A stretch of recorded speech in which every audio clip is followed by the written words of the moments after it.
an addition in terms of the fairway wood. So like last year, we've got Tour Fairway, we've got Big Tour, and then we've got RAD Speed in its own. But again, there's the RAD Speed Draw, which is something I don't think we've seen from any of the bands really in the past. What's the theory? What's the thinking there? Yeah, I mean the fairways themselves again still carry the name of RAD Speed. They still feature that internal weighting and that radial weighting. The RAD Speed, if we start with Big Tour, that's has the weight is fixed, but it's fixed low and forward. That's going to be your Bryson, your Ricky, that type of player, if you like, from a player profile point of view. The standalone RAD Speed fairway, the weight is fixed at the back, so that's going to be nice and forgiving. And then the draw fairway has that weight in the heel to help with slice correction. And really, it's to make sure there's that family that folds down through the. Traditionally, as you'll know, people that slice their driver probably slice their 3-wood, probably not as much as their driver, but they'll slice their 3-wood. They generally, as they go down the set, the slice becomes less because the loft gets greater. So it's making sure that person who tries like your dad, who tries the driver and thinks I need to order this, probably then also needs a 3-wood. So when he's going for that par 5 in 2, he can pull out his trusty 3-wood and get on there. Yeah. Well, I think Cobra, one of the few brands that have tried to do that in the past with the F Max range, with the offset range. But I know certainly a number of consumers that want that fairway wood to tie in with the driver as well. So I think it's a great addition, and it's something I think it's been missing for a wee while from most brands. I think the and obviously we have that F Max product still. So that's still there. That's our lightweight product. That's there just to be super game improvement. There's not an issue with it's not a replacement for F Max as such. It's just obviously when you go into RAD Speed, we do have adjustability. Yeah, no, as I say, I think that there's definitely that consumer that wants it matching with the driver. You see that time and again. Obviously, RAD Speed continues through the hybrids as well.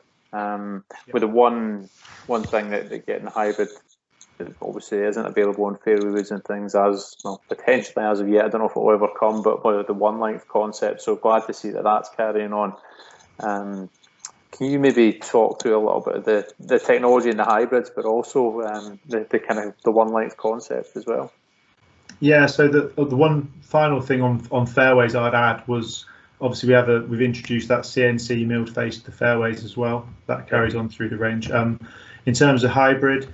Yes, we have the variable length hybrid, which comes with a fixed back weight.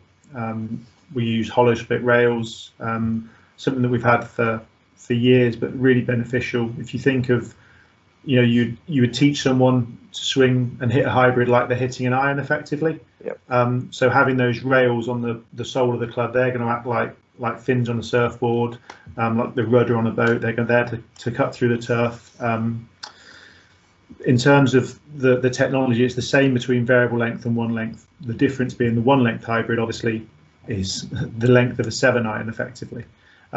So to ensure that despite that club being shorter, it goes the correct distance, we add weight to that hybrid to get the weight up, and then as a result you get the distance. I think we've had it for 3 or 4 years now. It's still to this day people almost laugh at it and say there's no way that's going to go as far, and it really is a case of trying it and one length as a whole, trying the concept, seeing if it works for you. The hybrid itself has proved really popular, not just for one length players, but also for other players who just find it a benefit. Yeah, I mean, we've even seen people who potentially resort to using a hybrid to putt with from off the greens, off the chip with, and actually, when it's down at a 7-iron length, it becomes a whole lot more viable.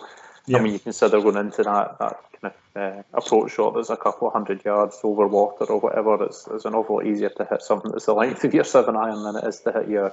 Absolutely, and that's the thing with that one length concept as well. It's naturally going to be, you're going to get more control and more consistency of strike. If something's, traditionally you're going to hit your 7-iron more consistently than you hit your 4-iron or your 3-iron, aren't you? So that hybrid is going to give you that benefit.